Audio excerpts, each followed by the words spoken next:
Ang walang kapantay na martial god, unang yugto. Kabanata 2401, pagsusulit na hindi maintindihan. Tumingin si Linfang sa matandang baka at sinabi, Guro, ano ang huling pagsusulit? Isang pagsubok na nilikha ng matandang baka, imposibleng makapasa. Sabi ng Supreme Cultivator sa tabi ni Linfang. Walang kalang kakayahan, kaya huwag mong sisihin ang exam sa kakulangan mo sa skills. Ako mismo ang lumikha ng lahat ng pagsubok. Gayunpaman, ang mga patakaran ng huling bahagi ng pagsusulit ay natukoy ng aking master, hindi ko ito mababago. Kung hindi ka makapasa sa huling bahagi, hindi ka na makakapasok sa loob ng palasyo. Hiwalay ang matandang baka sa pinakamataas na pagtatanim. Mga matandang kaibigan, magkasama. Tanong ng malakas na cultivator sa tatlo pang cultivator. Ang kanilang mga mata ay kumikinang, ngunit ang matandang baka ay malamig na umungot. Iminumungkahi kung pag-isipan mong mabuti bago lumabag sa mga patakaran. Sa palagay ko hindi ikaw lang ang makakalaban sa aming apat. Sabi ng pinakamataas na cultivator. Puno ng pawis ang noo ni Linfang. Hindi ka panipaniwala ang mga ugali ng Supreme Cultivator na ito. Dahil hindi sila makapasa sa pagsusulit, gusto nilang atakihin ang baka at pumunta sa palasyo. Nagulat si Linfang, ngunit naiintindihan niya sila. Ang mga taong ito ay walang katulad na mga saint, sila ay nasa tuktok ng mundo ng paglilinang, at sila ay nabuhay ng napakahabang panahon. Nais nilang maging Diyos, at ngayon ay pinigilan sila ng isang matandang baka na makapasa kaya hindi nila makumplito ang pagsusulit, kaya syempre nawalan sila ng pasensya. Subukan at makikita mo, mahinahong sabi ng matandang baka. Siya ay may lahat sa ilalim ng kontrol, siya ay lubos na binubuo. Ang mga kataas-taasang cultivator ay maaari lamang magtaka kung gaano kalakas ang baka. Siya ay naglakbay kasama ang Diyos, pagkatapos ng lahat. Gusto talaga nilang malaman kung gaano siya kalakas. Bata, halika rito, tingnan mo kung makapasa ka sa pagsusulit. Kung gagawin mo, ito ay asar sa kanila. Pero sa tingin ko hindi ka makapasa. Sabi ng matandang baka na sumulyap kay Linfang. Posible ba talagang makapasa sa pagsusulit, o hindi? Tanong ng isang Supreme Cultivator sa tabi ni Linfang. Lalong nag-usisa si Linfang. Napakaraming taon na ang lumipas at walang nakapasa sa pagsusulit. Buntong hininga ng matandang baka. Nakaramdam siya ng pag-asa. Hindi na siya makapaghintay na may makapasa sa pagsusulit at makapasok din sa palasyo. Mula noong sinaunang panahon, maraming tao ang pumunta dito, ngunit walang nakapasa sa pagsusulit. Susubukan ko, guro, sabi ni Linfang. Hindi ako kasing lakas ng mga Supreme Cultivator na iyon, kaya ang hirap ng pagsusulit ay depende sa lakas ng cultivator, tama ba? Ikaw ay mali. Ang dahilan kung bakit ang lahat ay dumating dito sa dulo ay ang huling bahagi ng pagsusulit ay hindi nakasalalay sa lakas. Ang pagtatapos ng pagsusulit ay pareho para sa lahat. Sige, sabi ni Linfang na tumatango. Umupo si Linfang. Simula ngayon, bawal ka nang magsalita. Hindi ka pinapayagang lumipat. Kung magsasalita ka o kumilos, mabibigo ka, sabi ng matandang baka. Nanigas ang mukha ni Linfang. Hindi siya makapagsalita o makagalaw. Paano siya dapat makapasa sa pagsusulit? Tumigil din sa pagsasalita ang matandang baka, nakatayo lang siya doon na nakaharap kay Linfang at nakatingin sa kanya. Nanatiling tahimik din si Linfang. Lumipas ang 1 oras, lumipas ang 2 oras. Sumimangot si Linfang. Nakaharap pa rin sa kanya ang matandang baka. Iyan ang pagsubok. May napagtanto si Linfang. Ang pagsubok ay kakaiba, bagaman, hindi siya makapagsalita o makagalaw. Gayunpaman, kahit na naguguluhan si Linfang, nanatili siyang determinado. 1 araw, 2 araw. Hindi rin kumikibo ang matandang baka, hindi man lang kumurap. Gayunpaman, nawawalan na ng pasensya si Linfang. Ang boring. Nakakainip. Walang imak ang 4 na Supreme Cultivator, nag-exam din sila dati. Tulad ni Linfang, hindi sila makapagsalita o makagalaw, ngunit sa huli sila ay nabigo. Matandang mga ngahoy, napakatyaga naming 4, naghintay kami ng 1 taon, hindi kami kumikibo, wala kaming sinabi, at sa huli ay nabigo kami. Anong klaseng exam yan? Sabi ng Supreme Cultivator ng Earth Area, na nakatingin sa lalaki sa kanan, na mukhang mga ngahoy. Umiling siya at sinabing, masyado akong tanga. Hindi ko rin naintindihan. Ang pagsusulit ay lubhang nakakainis. Bata, determinado ka rin, pinagtatawanan yata tayo ng matandang baka na iyon. Hindi sila pinansin ni Linfang, at nanatiling hindi gumagalaw. Pambihira ang lugar na ito, isang makajos na lugar, hindi inakala ni Linfang na pagtatawanan sila ng baka. Ang pagsusulit ay dapat na totoo. May kailangan lang silang intindihin. Lumipas ang oras. Lumipas ang 1 buwan. Ang 4 na Supreme Cultivator ay tumingin sa kanya sa kakaibang paraan. Paano kalmado? Ang maliit na batang iyon ay naging mas matyaga kaysa sa iyo sa unang pagkakataon. Sabi ng pinakamataas na cultivator ng Earth Area sa isang lalaking nakaitim na damit. Nakasuot siya ng itim na damit, mapatla ang mukha na parang bangkay. Mukha siyang kalmado at malayo. Magaling ka sa akin noong unang pagkakataon. Walang pakialam na sagot ng cultivator na iyon. Tingnan natin kung gaano katagal maghihintay ang batang iyon, nakakatawa siya. Nakangiting sabi ng isa sa kanila. Umupo siya at tumingin kay Linfang. Old buddy, nakakatuwa kapag may pinapanood kang gumawa nito. Nag-uusap ang apat na Supreme Cultivator, narinig sila ni Linfang. Sa wakas ay ngumiti siya ng pilit at sinabing, Master, sabihin nating natalo ako sa pagkakataong ito. Ngunit maaari mo bang sabihin sa akin ang higit patungkol sa pagsusulit? Kung uupo lang ako, manatiling hindi gumagalaw at mananatiling tahimik, ako. Napaatras siya. Hindi niya alam kung ano ang sasabihin. Hindi siya nakaimik. Iyon ang pagsusulit. Kailangan mong unawain ang iyong sarili, maaari kang umupo muli sa pagsusulit anumang oras, isang tao, o marami sa parehong oras, anumang bagay ay gumagana. Walang malasakit na sagot ng matandang baka. Tumiti ng pilit si Linfang at tumayo. Lumapit siya sa apat na Supreme Cultivator at sinabi, mayroon ka bang ideya? Wala talaga. Sabi ng pinakamataas na tagapagsaka ng Earth Area, umiling-iling. Huwag mo akong tingnan, hindi ko maintindihan ang pagsusulit na ito. Sabi ng isa pa, nanginginig ang kanyang ulo. Nakatayo lang sila. Mas matyaga ang matandang mga ngahoy na iyon kaysa sa akin. Naaalala ko ang daan-daang libong taon na ang nakalilipas, nangisda ako sa bundok ng tiyan mo, nangisda ako sa loob ng 100 taon, ngunit hindi ito kasing boring dito. Sabi ng matandang mga ngaso, na isa ring mangingisda. Hindi niya naiintindihan ang pagsusulit. Kung ito ay isang labanan, ito ay magiging mahusay, ngunit ang pagsusulit na ito ay nakakabagot. Sabi ng isa pa, bukod kay Linfang, ang apat na Supreme Cultivator lang ang nandoon. Marahil sila ay nakalusot sa ibang bahagi ng pagsusulit. Sila na ngayon ang pinakamataas na cultivator na nakakuha ng iba't ibang pagsusulit. Dapat natin siyang labanan. Sabi ng pinakamataas na tagapagsaka ng Earth Area. Nainis siya at marami siyang kausap. Hindi inisip ni Linfang ang isang Supreme Cultivator na ganoon. Mukha silang ganap na ordinaryo, kalmado at magalang, hindi man lang mayabang. Tanging ang mga taong dumaan sa lahat ng ito sa buhay ang maaaring maging ganoon. Pumunta ka at labanan mo siya. Susuportahan kita. Sabi ng isa pa sa Supreme Cultivator ng Earth Area. Asar. Sabi ng Supreme Cultivator ng Earth Area. Dapat nating muling kunin ang pagsusulit at tingnan kung sino ang pinakamatyaga.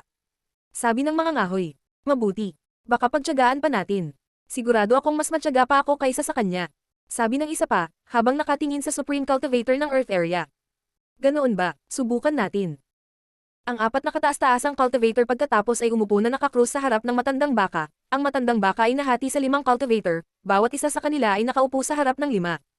Maliit na lansihin. Sabi ng pinakamataas na cultivator ng Earth Area, kumikibot ang kanyang bibig. Iniisip ko kung anong uri ng mga orihinal na lakas ang alam ng apat na supremong cultivator na ito, naisip ni Linfang. Naunawaan ng mga walang katulad na saint ang ilang uri ng orihinal na lakas, at mayroong mga espesyal na kombinasyon. Magsimula.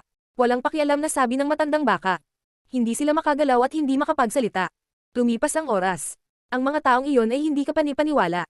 Ang iba pang apat na cultivator ay nabuhay ng higit sa 500,000 taon, at iba ang pananaw sa oras.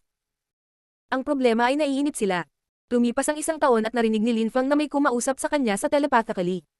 Bata, malamang na naiinip ka na, dapat tumigil ka na. Ha? Nagulat si Linfang, habang gumagalaw ang matandang baka sa harap ng pinakamataas na cultivator ng Earth Area at sinabi. Nabigo ka, wala akong sinabi, hindi man lang ako gumalaw. Sabi ng Supreme Cultivator ng Earth Area, sobrang inis. Malamig na ungol ng matandang baka at sumulyap kay Linfang. Kakausap mo lang siya. Natigilan ng Supreme Cultivator ng Earth Area. Naisip niya, hindi katakataka na siya ay isang Diyos na hayop, kahit na alam niya kung ano ang sinasabi ko kapag gumagamit ako ng telepathy. Nagtataka ako kung tungkol saan ang pagsusulit. Paano makapasa? Kumbinsido siyang totoo ang pagsusulit, ngunit ayaw niyang bumagsak, gusto niyang makapasa. Ngunit wala siyang naintindihan. Nakakahiya. Paulit-ulit niyang sinasabi na pinagtatawanan siya ng matandang baka dahil nahihiya siya. Ang nakakainip na pagsusulit na iyon ay nagpatuloy sa loob ng 10 taon, si Linfang at ang iba pa ay walang naintindihan, at si Linfang ay gumugol na ng 9 na taon sa mundong iyon bago magsimula ang huling pagsusulit, kaya siya ay nasa 19 na taon na. Sa loob ng 19 na taon na iyon, ang kontinente ng 9 na ulap ay nagsimula ng magbago, at nagsimula itong magbago dahil kay Linfang. Nagsimula ng maglaban ang Fire Shrine at Fortune Shrine. Naapektuhan ang buong Imperial Court ng Continent of the Nine Clouds, at naapektuhan din ang Continent of the Nine Clouds. Ang walang kapantay na martial god, unang yugto. Kabanata 2402, Pag-unawa. Sa Fire Shrine. Sa kaloob-looban ng isang tore, may nakaupong nakakrus ang paa at nagmumuni-muni na parang walang kinalaman sa kanila ang labas ng mundo. Sa sandaling iyon, isang sinag ng liwanag ang pumasok sa tore, at isang babae ang pumasok. Mukha siyang elegante at marangal, at malamig na tumingin kay Linfang habang sinasabi niya. Kailan lalabas ang iyong tunay na katawan sa ipinagbabawal na teritoryo? Wala akong ideya. Sagot ng clone ni Linfang na walang pakialam. Nakapikit ang kanyang mga mata. Hindi mo alam o namatay talaga ang tunay mong katawan. Malamig na sabi ng babae, na nakatitig kay Linfang. Ang sitwasyon ay magulo sa kontinente ng Siyam na Ulap, ang kataas-taasang sinaunang hukay ng impyerno ay naging magulo, ang makajos na libingan ay sarado, malamang na namatay ka. Malamig na sabi ng babae. Kung mamatay ang tunay kong katawan, tiyak na papatayin ko si Kyung-yu. Kaya huwag kang umasa na mamatay ako. Sabi ni Lin Feng, binuksan ang kanyang mga mata at malamig na tumingin pabalik sa babae. Tumingin ito sa kanya at nanatiling tahimik. Pagkatapos, tumawa siya at sinabi, Lin Feng, hindi mo alam kung paano ibahin ang mabuti sa masama. Dahil sa iyo, dalawang shrine ang nagsimulang mag-away. Naging magulo ang sitwasyon sa Imperial Court of the Continent of the Nine Clouds. Naapektuhan din ang Continent of the Nine Clouds, at mukhang wala kang pakialam. Sa tingin mo marami akong hindi alam tungkol sa iyo. Nagsimula kang umangat sa vast celestial ancient city, pagkatapos ay nagpunta ka sa Holy City at sumali ka sa Champion University. Pagkatapos, nilikha mo ang Tiantay. Mayroon kang dalawang guro, dalawang emperor ng Huangqi layer. Mo Chen at Emperor Yu. Marami kang kaibigan, kasama sina Lang Ye, Jun Moshi, Hao Qinglin, at iba pa, sila ay may talento. Nang marinig siya ni Lin Feng, galit na galit siya, sinalakay ng galit ang kanyang mga mata. Galit ka, half-saint ka, kahit matalo mo ang anak ko gamit ang Saint's Weapon, sa tingin mo qualified ka na magalit sa harapan ko. Naparito ako para sabihin sa iyo na madali kong sirain yung mga taong yun. Malamig na sabi ng babae. Banta niya sa kanya, pagkatapos ay ibinulong ang kanyang manggas at umalis. Kung may gagawin ang fire shrine sa kanila, pahihirapan ko si Kyung-yu, mamamatay siya sa masasamang kondisyon. Sabi ni Lin Feng, kung gagawin mo ang anumang bagay sa aking anak, hindi mo maiisip kung ano ang gagawin ko sa iyong mga malapit sa buhay. Sagot ng babae, bago siya nawala. Galit na galit si Lin Feng. 19 na taon na ang lumipas, at siya ay nasa mundong puno ng bituin. Napakaraming bagay ang nagbago sa loob ng 19 na taon sa labas ng mundo. Kahit na nakadikit sa loob ang kanyang clone, itinago nila ang kanyang clone hanggang sa ilabas niya si Kyung-yu. Kahit nakakulong siya, alam niya ang ilang bagay tungkol sa labas ng mundo. Ang mga labanan sa pagitan ng Fire Shrine at Fortune Shrine ay mabangis at marahas. Nakapagtataka, ang Ice and Snow Shrine ay nagpasya din na makisali, at tumulong sa Fire Shrine. Nanood ang ibang mga dambana, nakinabang sa mga pagtatalo ng mga dambana na iyon. Nagulat ang lahat na nasangkot ang Ice and Snow Shrine. Pagkatapos nilang gawin, nagpasya ang Dazzling Gold Shrine na samantalahin ng pagkakataon na makisali din, at kaya naging magulo ang kapaligiran sa Imperial Court of the Continent of the Nine Clouds. Nagkagulo ang Imperial Court of the Continent of the Nine Clouds. Naapektuhan din ang Lower World, ang Continent of the Nine Clouds. Ang mga labanan ay nagdala sa mga tao ng paghihirap at pagdurusa. Maraming malalakas na cultivator ang namatay. Napapaligiran pa nga si Mara Daven ng ilang cultivator, ngunit nakatakas siya ng may mga pinsala. Pinalibutan ng 3 dambana ang Fortune Shrine, nagbabago ang balanse ng kapangyarihan. Nang ang sitwasyon ay mukhang talagang masama para sa Fortune Shrine, ang Buddha Shrine ay nasangkot. Parami ng parami ang mga shrine na nakipagkamay sa Fortune Shrine. Katulad noong sinaunang panahon, ang sitwasyon ay pabago-bago. Isang chismis ang kumalat sa Fortune Shrine at sa labas, na milyon-milyong maliliit na mundo ang nawasak. Ang sitwasyon ay bihirang maging ganoon sa mundo, maraming grupo ang nag-aagawan para sa supremacy. Palala ng palala ang sitwasyon, tulad noong sinaunang panahon. Karamihan sa mga grupo ay nasa panganib ngayon. Si Lin Feng ay nasa makajos na libingan. Nakatutok siya. Kailangan niyang makapasa sa huling pagsusulit. Sa 5 cultivator, walang nagsabi ng anuman sa loob ng 6 na taon, walang gumalaw, lahat sila ay nakatutok. Pero walang nangyari. Wala silang naintindihan. Paano makapasa sa pagsusulit? Ang oras ay hindi masyadong mahalaga sa akin ngunit ayaw kong mag-aksaya ng oras. Sabi ng pinakamataas na cultivator ng Earth area, idinilat ang kanyang mga mata at tumingin sa matandang baka. Nabigo ka na naman. Walang pakialam na sabi ng matandang baka, na para bang normal lang na mabaygo ang pinakamataas na cultivator ng Earth area. Marami na tayong pinagdaanan sa buhay. 30 taon, 50 taon, at hindi tayo makapasa. Malamig na sabi ng Supreme Cultivator ng Earth area. 30 taon, 50 taon. Umiling ang matandang baka. 1 taon pa at mawawala na ang lugar na ito. Hindi mo na masusubukang muli. Ang susunod na pagkakataon ay maaaring higit sa 100,000 taon, o mas matagal pa. Pagkatapos ay babalik ako at magsisimula muli ang lahat, hanggang sa may makapasa sa pagsusulit at pumasok sa palasyo sa likuran ko. Noong nakaraang taon, ang kataas-taasang cultivator ng Earth area ay mukhang namangha. Nagkaroon siya ng impresyon na nag-aksaya siya ng kanyang oras. Mga kaibigan, narinig mo ba iyon? Last year na, dito ba tayo mapadpad ng hindi makaalis? Sabi ng Supreme Cultivator ng Earth area. Siya ay isang pinakamataas na cultivator, isang walang katulad na saint. Walang ganoon karaming walang katulad na mga saint sa makajos na libingan. Kahit na kaya niyang patayin ang lahat ng walang katulad na mga saint sa makajos na libingan, walang sapat na mga walang katulad na mga saint na pumatay para makakuha ng sapat na puntos para umalis. Nakakakilabot. Dapat hindi na lang siya pumasok. Nakakapangilabot, hindi maganda ang lugar na ito para sa mga walang katulad na saint. Ang tanging pagkakataon nila ay makapasa sa pagsusulit ng matandang baka. Isa pang taon. Hindi magbabago ang pananatili dito ng isang taon pa, sabi ng isa pang Supreme Cultivator. Suko na rin siya. Nakaramdam sila ng labis na kalungkutan, nagkaroon sila ng impresyon na sila ay mananatili doon magpakailanman. Isa itong malaking trahedya para sa isang saint. Napabuntong hininga ang Supremo Cultivator na iyon. Huwag kang bumuntong hininga. Nakarating kami dito, hindi tulad ng 5 iba pa na Netleport palayo. At bukod sa batang ito at sa amin, walang ibang nakarating dito, hindi na masama iyon. Sabi ng matandang mga ngahoy. Matandang mga ngahoy, isipin mo na sa loob ng isang taon, mananatili tayo dito ng napakatagal. Gusto kong makita ang aking mga disipulo, mga inapo. Marahil ang ilan sa kanila ay naging mga saint. Sabi ng isa sa mga pinakamataas na cultivator. E ano ngayon? Kami ay nag-iisa sa buhay, lalo na sa aming mga antas ng paglilinang, nabubuhay kami ng mas mahaba kaysa sa ibang mga tao. Emph. Ignorante ka na parang palaka sa balon. Sabi ng matandang baka. Ungon niya ng malamig. Kayong apat kasing tagal kong wala dito, akala mo ba ayaw kong humanap ng makakapapasok sa palasyo sa likod ko? Sa tingin mo gusto kong mag-isa dito? Naiilang din ako. Nagulat ang apat na pinakamataas na cultivator na nag-iisa ang matandang baka. Bakit hindi mo gawing madali ang pagsusulit? Bakit hindi mo kami bigyan ng mga pahiwatig? Tanong ng Supreme Cultivator ng Earth Area. Ginawa ng aking master ang pagsusulit, hindi ko mababago ang mga patakaran, kahit na kailangan kong manatili dito magpakailanman. Mahinahong sabi ng matandang baka. Nanginginig si Linfang, na parang may nangyari. Bakit kailangan nilang manatiling hindi kumikibo at tahimik? Malungkot sa mahabang panahon, magpakailanman. Magpakailanman, walang kamatayan. Biglang binuksan ni Linfang ang kanyang mga mata. Napatingin siya sa bakang nasa harapan niya na hindi rin kumikibo. Maaari silang manatili sa ganoong paraan 1 taon, 2 taon, o magpakailanman. Naiintindihan ko, immortalidad, sabi ni Linfang. Pagkatapos, naglabas siya ng layunin na pumuno sa hangin, at kumislap ang mata ng matandang baka. Tapos, bumukas ang mga mata niya. Bata, nabigo ka, nawalan ka ng pasensya at nagsalita ka. Wala kang naintindihan.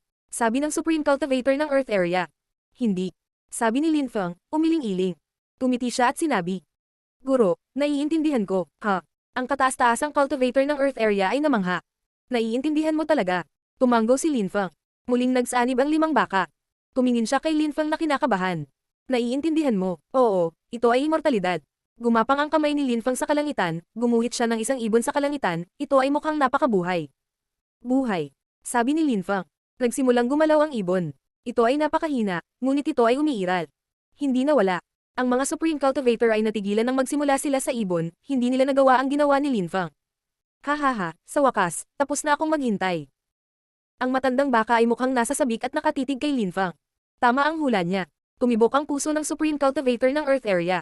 Tama ba ang hula ng batang iyon? Hindi niya hulaan, naiintindihan niya. Sabi ng matandang baka, hindi mo naiintindihan. Ha? Ang isang Supreme Cultivator, isang walang katulad na saint, ay hindi nakaintindi. Mabuting bata, nakakagulat na naintindihan niya. Sabi ng mga ngahoy. Natigilan siya. Naisip ko, pero hindi ko maintindihan. Masyado na akong matanda, siguro. Siguro maswerte lang ako. Nakangiting sabi ni Linfang. Palagi kayong mananatiling walang kapantay na mga saint kung hindi ninyo maintindihan. Walang pakialam ang matandang baka. Ano? Tumingin sa kanya ang isang matandang Supreme Cultivator. Iyan lang ang masasabi ko, sabi ng matandang baka. Pagkatapos, tumingin siya kay Linfang. Huwag kang masyadong masiyahan, mayroon ka ng immortalidad, ngunit hindi ito magdadala sa iyo ng anuman sa mga tuntunin ng lakas. Naiintindihan ko, guro. Tumanggo si Linfang. Ang pag-unawa sa isang bagay ay hindi kapanipaniwala, ito ay kakaiba, napakahiwaga. Ang walang kapantay na martial god, unang yugto. Kabanata 2403, bagong panahon sa kontinente ng Siyam na ulap. Kawalang kamatayan. Bulong ng matandang mga ngahoy. Nais naming maging mga Diyos, at ang mga Diyos ay maaaring lumikha ng daigdig na walang kamatayan. Dahil hindi natin maintindihan kung ano ang immortalidad, hindi tayo kailanman magiging mga Diyos, iyon ba ang ibig mong sabihin, matandang baka? Ang iba pang 3 pinakamataas na cultivator ay namangha. Lahat sila ay hindi kapanipaniwala, walang katulad na mga saint, at napakatalino. Napatingin silang lahat sa matandang baka. Sinabi ko na sa iyo. Hindi ko na uulitin. Sagot ng matandang baka.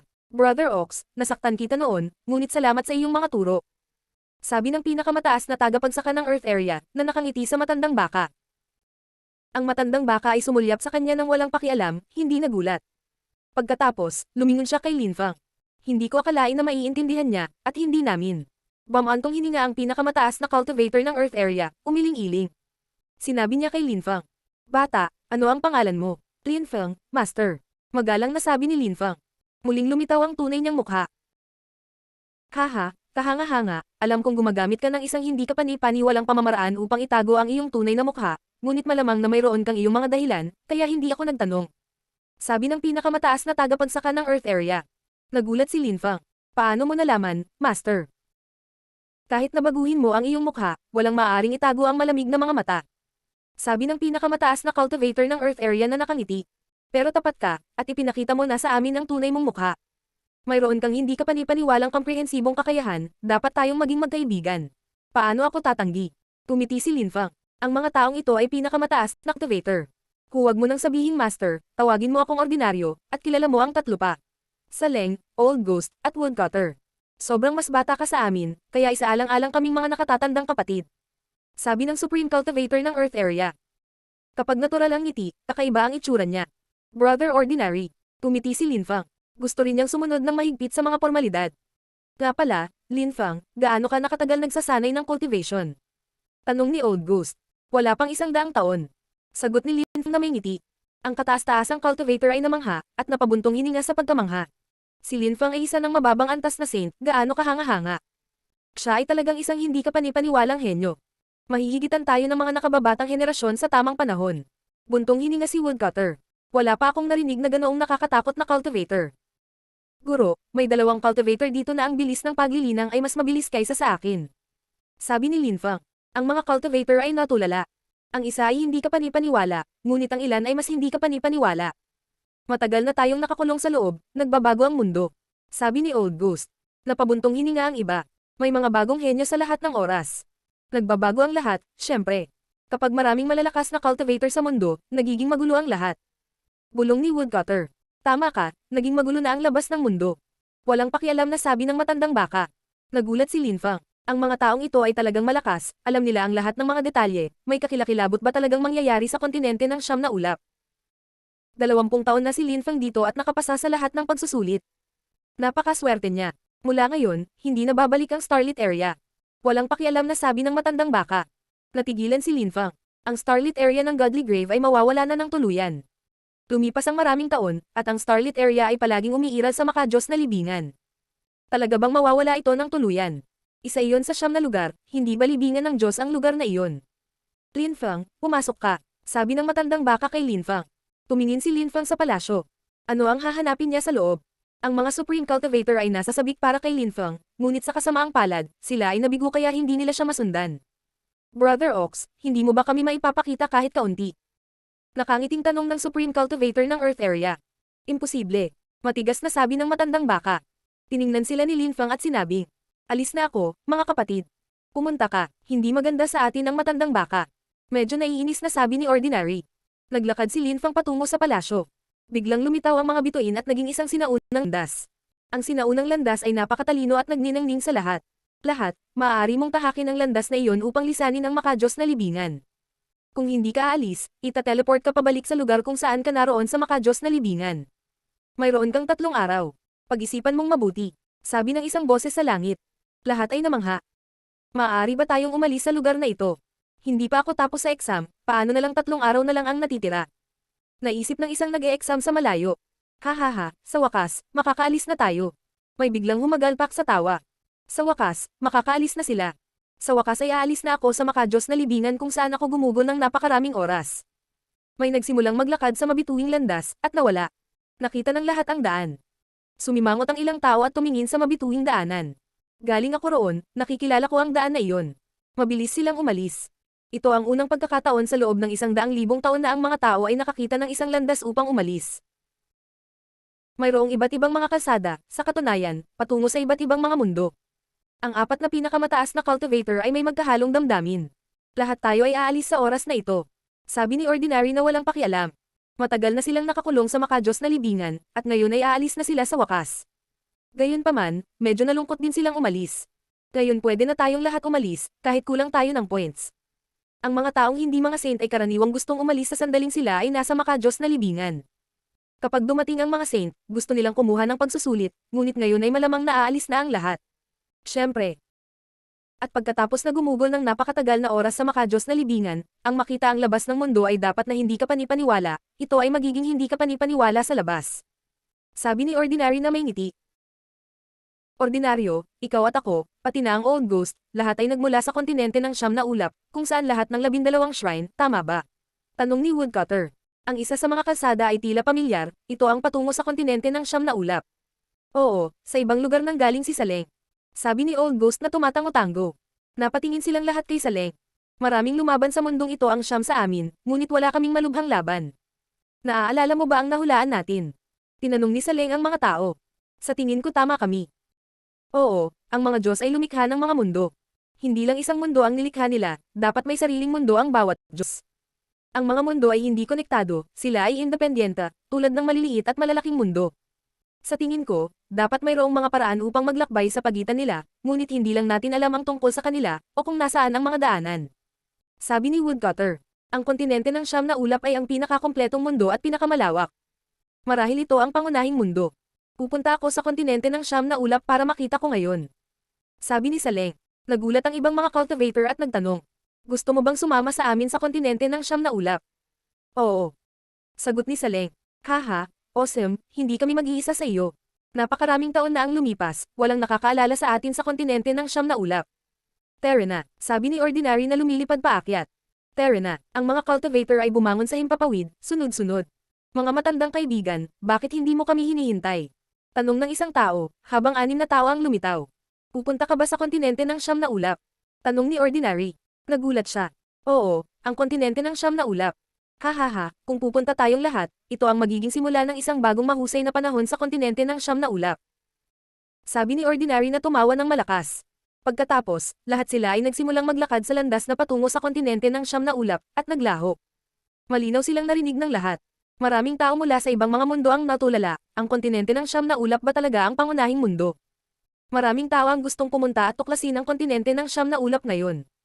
Sa kanilang cultivation level, ang pagbabalik sa sarili nilang mundo ay walang kabuluhan, gusto nilang mag-explore. Ang walang kapantay na martial god, unang yugto. Kabanata 2404, Celestial Daw Destiny Technique. Pumasok si Linfang sa mabituing palasyo, ngunit nakikita pa rin niya ang lahat ng nangyayari sa labas. Nakikita niya ang lahat ng bituin. Ang matandang baka ay pumasok din sa palasyo, at nakatayo sa tabi ni Linfang.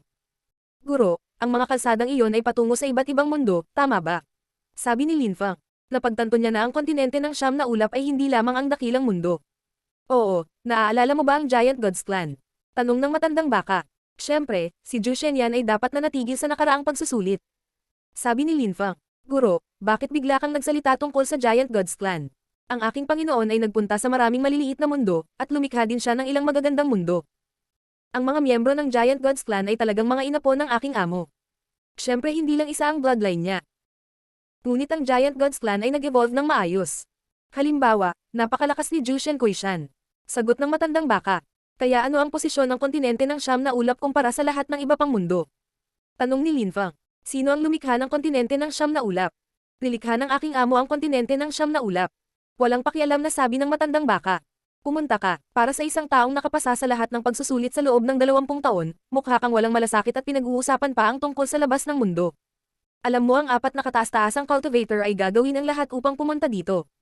Sinubukan pa nila akong salakayin para pumunta dito. Nagulat si Linfang.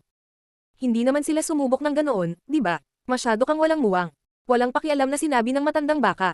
Sa tingin mo ba ay gagalang ng walang katulad na mga saint ang mga alituntunin? Sa kanilang cultivation level, handa silang gawin ang lahat para gawin ang gusto nila. Ilang beses nilang sinubukan, ngunit paulit-ulit silang nabigo. Kaya sumuko na sila. Si Linfang ay natulala. Hindi niya akalain na sinubukan nilang umatake. Hindi niya ito nakita dahil napakahina niya kung ikukumpara sa kanila. Ngunit tulad ng sinabi ng matandang baka, ang walang katulad na mga saint ay matigas ang ulo. Regarding sa sinabi nila sa iyo, gusto ka daw nilang maging kaibigan, huwag ka rin masyadong walang muwang. Ang iyong kaibigan ngayon ay maaaring maging kaaway mo bukas. Kung hindi mo naipasa ang lahat ng pagsusulit, sa tingin mo gusto ka nilang maging kaibigan. Naipasa mo ang lahat ng pagsusulit sa loob ng 20 taon at alam nila kung ano ang ipinahihiwatig nito. Ang kanilang mga kaibigan, ilang iba pang mga Supreme Cultivator, ay hindi man lang nakaabot sa huling pagsusulit, kaya huwag mong isipin na hindi ka panipaniwala ang ginawa mo. Sabi ng baka kay Linfang. Naiintindihan ko, tumawa si Linfang. Kahit na mas bata pa siya kaysa sa mga Supreme Cultivator na iyon, marami na siyang nakita sa buhay. Ang mga walang katulad na saint ay hindi kaibigan ng sinuman, ang mga walang katulad na saint ay pumili ng kanilang mga kaibigan depende sa kung ano ang kanilang maya-alok, at kailangan din nilang makahanap ng isang taong sapat na malakas upang maging kaibigan sa kanila. Naipasa ni Lin Fang ang lahat ng pagsusulit, kaya kinilala nila siya. Hindi inisip ni Lin Fang na kakaiba ito. Hindi niya naisip na ang hindi niya nagawa ay hindi rin kapani-paniwala. Pakiramdam niya ay walang pakialam. Nagpatuloy si Lin Fang sa paglalakad sa palasyo. May nakita siyang prayer mat, sa harap nito ay isang estatwa. Ang rebulto ay hindi naglalarawan ng isang tao na hindi kapani-paniwalang agresibo, ito ay mukhang prosaic. Lin Fang, maupo ka. Magpapakita ang aking amo. Sabi ng matandang baka kay Lin Fang. Tumanggo si Lin Fang at umupo ng naka-cross-legged. Tumingin siya sa rebulto, at isang sinag ng liwanag ang bumungad kay Lin Fang. Kakaibang lakas ang bam-alot sa kanya. Isang Diyos, isang kataas-taasan, isang pinakamahalaga, isang napakataas na nilalang, naisip ni Lin Fang. Medyo kinabahan siya. Ang estatwa ay kumikinang ng maliwanag, at biglang, lumitaw ang lakas ng buhay sa paligid nito. Guro, nanginginig na sabi ng matandang baka. Munting baka, sa wakas nakahanap ka ng tagapagmana para sa akin. Sabi ng estatwa. Nanginginig ang matandang baka, nanlalaki ang mga mata. Basang-basa sila ng luha. Master, ilang taon na ba, gaano na ba katagal bago tayo nagkita? Namiss kita. Umiiyak na sabi ng matandang baka. Siya ay naging walang kapantay, ngunit hindi niya makakalimutan ang mga lumang panahon na siya ay mahina at ang kanyang amo ay nakikipaglaro sa kanya. Samandal sa kanya ang kanyang amo sa damuhan at umidlip. Napaawang ang bibig ni Lin Fang. Kung ang nakakatakot na matandang baka na iyon ay Little Ox, ano siya? Maliit. Alam kong malungkot ka, pero pinaghiwalay tayo. Huwag kang malungkot, dahil nakahanap ka ng tagapagmana para sa akin, turuan mo siya ng marami. Sabi ng may silweta na figure. Tumingin siya kay Lin Fang sa prayer mat at ngumiti. Hindi ko alam kung ano ang level ng cultivation mo, hindi ko alam kung gaano kagaling, pero dahil nakarating ka dito, maraming bagay ang patunay nito, at sapat na iyon. Siguradong napakalakas mo na, sana hindi ka masyadong malakas, para maalis mo ang dati mong kakayahan, para magamit mo ang lakas ko. Magiging perpekto yan. Pero hindi rin kita pipilitin. Kung tutuusin, kapag saint ka, mas marami ka pang hangarin kaysa hindi. Tumiti ang figure. Si Lin Fang ay may pagdududa. Marahil ito ay hindi totoo, marahil ito ay isang uri lamang ng hologram. Kung hindi, paanong hindi niya masasabi kung ano ang antas ng kanyang paglilinang? Marahil ay na-activate ito ng prayer mat, naisip ni Lin Fang. Ang Star Temple ay Star World din. Ito ang aking mundo. Mayroong 108 bituin dito. Sa palasyo, maraming pamamaraan, sandata, at iba pa ni Saint. Lahat sila sayo. Maaari mong tingnan ang mga pamamaraan. Ang ilan sa mga ito ay hindi nangangailangan ng isang partikular na uri ng orihinal na lakas, na mas mabuti dahil palaging mas mahusay na gumamit ng isang diskarte na may sarili mong orihinal na lakas. Tungkol sa Saint's weapons, ayokong umasa ka sa kanila ng sobra, pero magagamit mo ang ilan sa mga ito para pag-aralan ang Celestial Dao at lahat ng uri ng lakas. Ang Little Ox ay magsasabi sa iyo ng higit pa tungkol sa kanila, pagkatapos ay maaari mong pag-aralan ang mga ito ng mag-isa. Sabi ng figure kay Lin Fang. Maaari ka ring mag-aral ng iba pang kakayahan kung gusto mo, ngunit may isang uri ng lakas na dapat mong ipasa. Umaasa ako na balang araw ay makabisado mo ito. Celestial Dao Fortune. Celestial Dao Fortune Technique. Tumibok ang puso ni Lin Fang. Kamangha-mangha iyon. Katulad ba ito sa Great Destiny Technique ng Fortune Shrine? At saka, ang Diyos na ito ay isang Star Cultivator, kinakatawan niya ang Starlit Area, at ang Fortune Shrine ay dating Starlit Sky Shrine noon. Anong uri ng relasyon mayroon ang Diyos na ito sa Fortune Shrine? Ang Diyos ba na ito ang lumikha ng Fortune Shrine? Ang mga nakakasilaw na ilaw ang nagpapaliwanag sa kapaligiran at naging isang magandang langit na puno ng bituin. Guro, ang baka ay nanginginig, lumakad ng ilang hakbang pasulong. Napakaraming taon na ang lumipas. Matagal na niyang hindi nakita ang kanyang amo, at ngayon ay nagkaroon siya ng pagkakataon na makita siya muli. Kailan niya kaya siya makikitang muli? Munting baka, huwag kang malungkot. Tandaan na maging isang mabuting guro sa kanya. Kung pumayag siyang pag-aralan ang kakayahan ko, turuan mo siya. Kung ayaw niya, huwag mo siyang pilitin. Sabi ng isang marangal at maharlikang boses. Nagulat ang matandang baka at tumango. Naiintindihan ko, guro. Milyon-milyong bituin ang lumipat patungo sa ulo ni Lin Fang at tumagos sa kanyang utak. Ang mga diskarte ni Saint ay maaari lamang ituro ng direkta, ang pag-aaral ng mga ito mula sa mga libro ay hindi kasing efficient, malinaw, o tumpak. Ang mga kakayahan ng mga Diyos ay hindi maaaring pag-aralan mula sa mga libro, maaari lamang silang mailipat ng direkta. May impresyon si Lin Fang na sisabog ang kanyang utak. Ang kanyang isip ay walang sapat na espasyo para sa lahat ng kaalamang iyon. Nagsimulang gamulong si Thunder sa kanya. Ang Celestial Dao Destiny Technique ay nakakatakot. Nagngangalit si Lin Fang. Gayunpaman, napakalakas nito, nawalan siya ng malay. Kasabay nito, ang bilyon-bilyong mga bituin ng mundo ng bituin ay nag-condense at lumipat patungo sa kanya. Pinalibutan siya ng mga ito, pinaliguan siya sa liwanag ng bituin. Pinagmasdan ng matandang baka ang pagkawala ng anyo ni Linfang, pagkatapos ay bumuntong hininga at bamulong. Bata, kung hindi mo kayang maglakbay sa kontinente ng siyam na ulap ng walang hadlang, paano mo igagalang ang mga transmisyon ng aking guro? Ang walang kapantay na martial god, unang yugto. Kabanata 2405, Treasure House. Si Linfang ay natutulog. Gayunpaman, nagpraktis din siya ng paglilinang habang natutulog. Sa kanyang panaginip, may bilyon-bilyong bituin na nakakausap niya. Pinaliwanagan siya ng mga ito at pinalibutan siya ng kakaibang lakas. Hindi niya alam kung anong klaseng lakas iyon. Celestial daw fortune technique. Naramdaman ni Linfang ang kapangyarihan ng mga bituin. Madali niyang pinag-aralan ang mga pamamaraan ng Saint. Hindi niya madala ang mga ito sa pinakamataas na antas, ngunit ito ay mahusay pa rin, tulad ng ancient holy technique noong mga araw. Ngunit sa pagkakataong ito, may impresyon si Linfang na ang Celestial Dao Destiny Technique ay hindi kapanipaniwala at misteryoso. Napakasalimuot din ito, at nahirapan siyang matuto. Ito rin ang nagpaunawa sa kanya na ito ay napakalakas.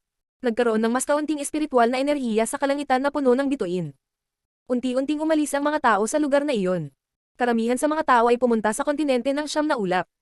Sa makatuwid, maraming malalakas na cultivator ang biglang nagsimulang lumitaw sa kontinente ng siyam na ulap. Karamihan sa kanila ay mga cultivator ng Shengdi layer, at talagang malakas. Pinuntahan nila ang lahat ng uri ng lugar sa kontinente ng siyam na ulap. Hindi sila makapunta sa Imperial Court of the Continent of the Nine Clouds. Siyempre, may mga saint din. Ang ilan sa kanila ay nasa makadiyos na libingan sa napakatagal na panahon. Maraming malalakas na grupo ang nawasak, ang iba ay lumitaw at nagsimulang bumangon. Sa tore ng Fire Shrine, nakakulong pa rin ang clone ni Linfang. Bumalik ang babae at tumingin kay Linfang ng masama. Bukas na ang makadiyos na libingan. Maraming malalakas na cultivator ang lumabas. Sa pagkakaalam ko, kahit sino pwede nang umalis. Nasaan ang tunay mong katawan? Malamig na tanong ng babae kay Linfang. Bakit hindi pa lumalabas si Linfang? May anak pa rin siya, si Qiyongyu. Unti-unting binuksan ng clone ni Linfang ang kanyang mga mata, at walang pakialam na ngumiti sa babae. Hindi naman ako nagmamadali kahit nakastock ako dito, bakit ka nag-aalala? Nagulat ang babae, at mahinang nagsabi. Huwag mong kalimutan ang sinabi ko sa iyo noong nakaraan. Huwag mo ring kalimutan si Qiyongyu. Ang kanyang buhay ay nasa aking mga kamay pa rin. Pantay na sagot ni Linfang. Bibigyan kita ng 3 taon para ibalik si Qiyongyu, at ilalabas ko ang iyong clone.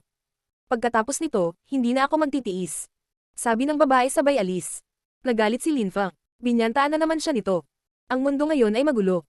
Ang Imperial Court of the Continent of the Nine Clouds ay magulo, ngunit ang mas mababang mundo ay masyadong. Sabi ng babae at pagkatapos ay nawala siya sa larangan ng paningin ni Linfang. Magulo na ba? Bulong ni Linfang. Ang kontinente ng siyam na ulap ay lalong nagiging hindi matatag. Tunay na katawan, kailan ka madyay gising? Nakatingin sa malayo ang clone ni Linfang. Ang kanyang tunay na katawan ay pinag-aaralan pa ang Celestial Dao Destiny Technique, napakahirap intindihin. Hindi tumigil ang oras para maghintay ng sinuman, at hindi rin magawang tumigil ni Linfang ang oras. Mabilis na lumipas ang oras, 7 taon na naman ang lumipas. Sa araw na iyon, ang tunay na katawan ni Linfang ay tumigil sa pagsasanay sa paglilinang. Binuksan niya ang kanyang mga mata. Napagtanto niyang nasa prayer mat pa rin siya. Gayunpaman, wala siya sa Star Temple, siya ay nasa isang malawak at tiwangwang na lugar, sa labas ng kagubatan. Inangat niya ang ulo niya at tumingin sa langit. Nasaan ako? Inilabas kita sa makadiyos na libingan. Nasa lower world tayo, sa Continent of the Nine Clouds. Walang gaanong pinagbago ang Godly Grave, nawawala na ang starlit area, yun lang. Sabi ng boses kay Linfang. Nagulat si Linfang at tumingin sa prayer mat. Iyan ay. Nawala si Linfang sa prayer mat. Nakarating siya sa Star Temple. Nasa banig pa rin siya, nandoon ang matandang baka. Ang praying mat na iyon ay ang Star World. Sabi ni Linfang. Oo, binago ito ng aking amo para sa iyo. Binago niya ang buong mundo. Hindi mo naramdaman. Tanong ng matandang baka. Nag-isip si Linfang. Gaya ng inaasahan, naramdaman niyang maraming bagay ang lumitaw sa kanyang isipan. Nawala siya doon at nagpakita kung saan siya kumuha ng pagsusulit. Ang siyam na hayop ay natigil pa rin doon. Lumitaw din ang matandang baka sa gilid ni Linfang. Hindi alam ni Linfang kung paano niya magagawa iyon. Tinulungan ako ng master ng Star World na baguhin ang buong Star World, para malaya akong makagalaw. Nakakagulat, sinusundan pa ako ng matandang baka, naisip ni Linfang. Nagulat siya. Ang mga hayop doon ay tumingin kay Linfang, at ang kanilang mga mata ay kumikinang. Saint Ox, ang batang iyon ang nakapasa sa pagsusulit. Tanong ng halimaw na inatake ni Linfang gamit ang kanyang Saint's Weapon, ang kanyang mga mata ay nagyayelong. Dapat mo siyang tawaging master. Mariing sabi ng Ox. Natigilan ng mga hayop. Ang kasuklam-suklam na batang iyon ay ang nakapasa sa pagsusulit ng kanilang Panginoon noon. Napakaswerte. Siya ang tagapagmana ng guro. Isip ng halimaw na iyon. Nagseselos siya. Alam niya na ang mundo ng kanilang guro ay isang makapangyarihang mundo. Ang pagkuha nito ay ang kanyang pangarap, ngunit ngayon ay nakuha na ito ni Lin Fang. Ha? Tumingin si Lin Fang sa kanya, naramdaman niyang hindi masaya ang halimaw na iyon. Ito ay isang kakaibang sensasyon dahil ang kanyang mga persepsyon ay tila mas totoo. Iyan ang kapangyarihan ng Celestial Dao Destiny Technique. Biglang naisip ni Lin Fang. Para bang nakikita niya ang swerte ng mga tao, ang kanilang kapalaran. Ito ay isang napakakakaibang pakiramdam. Walang ginawa si Lin Fang sa halimaw. Kahit nakontrolado na niya ang mundong iyon, hindi niya kailangang maging maliit. Nawala muli si Lin Fang, sa pagkakataong ito, nakita niya ang siyam na iba pang hayop. Ang kanilang chi ay mas malakas. Mga high-level na bestial saints, siyam sa kanila. Si Lin Fang ay humanga. Makapangyarihan ang siyam na hayop na iyon. May mga walang katulad na hayop na saint din. Nawala muli si Lin Fang, sa pagkakataong ito, nakakita siya ng tatlong figure, na may mga anyo ng tao. May isang bundok sa isang konstelasyon, ang tatlong tao ay nasa tuktok nito, nagmumuni-muni. Nang dumating si Lin Fang, tumingin sila sa kanya. Nagulat ang isa sa kanila. Isang nakakatakot na itim na vortex ang lumitaw sa kanyang mga mata. May impresyon si Lin Fang na maaari siyang malunod sa mga mata na iyon. Nakakatakot na titig. Sa isip ni Lin Fang, nakapikit. Umikit din muli ang hayop. Ikaw. Sabi ng baka, lumapag sa tabi ni Lin Fang. Ano? Sabi mo nang walang pakialam. Nakapikit pa rin ang mga mata niya. Ito ang tagapagmana ng ating guro, si Lin Fang. Sabi ng ok sa tatlong tao, ngunit hindi siya pinansin ng tatlong tao. Kapag siya ay kasing lakas ng ating guro, maaari siyang bumalik at tatawagan natin siyang guro. Sabi ninyo nang walang pakialam. Mukha siyang kalmado at mahinahon. Sinabi ng matandang baka kay Lin Fang ng telepatiko. Lin Fang, ang tatlong halimaw na iyon ay walang katulad na mga saint. Proud sila. Kinamumuhian din nila ako. Kung malakas ka balang araw, isusuko at kikilalanan nila ang katapatan sa iyo. Naiintindihan ko, sagot niya. Maging ang siyam na mataas na mga saint ay hindi siya pinansin. Kahit na siya ang tagapagmana ng kanilang guro, lakas pa rin ang pinakamahalagang bagay. Umalis na tayo. Sabi ni Lin Fang. Mabilis siyang nagpakita sa harap ng Star Temple. Ang lugar na ito ay kung saan nagsasanay ang ating guro noon. Mayroong lahat ng uri ng Celestial Dao sa loob. Maaari mong pag-aralan ang ilang uri ng lakas ng mas madali sa loob. Kung gusto mong pag-aralan ang orihinal na lakas ng ating guro, lakas ng bituin, tutulungan kita. Sabi ng matandang baka sa kanya. Madali niyang sinusundan si Lin Fang kahit saan. Sige, meron ding Saints Weapons at Saints Techniques. Sa labas ng mundo, mababaliw ang mga tao dahil sa mga bagay na iyon.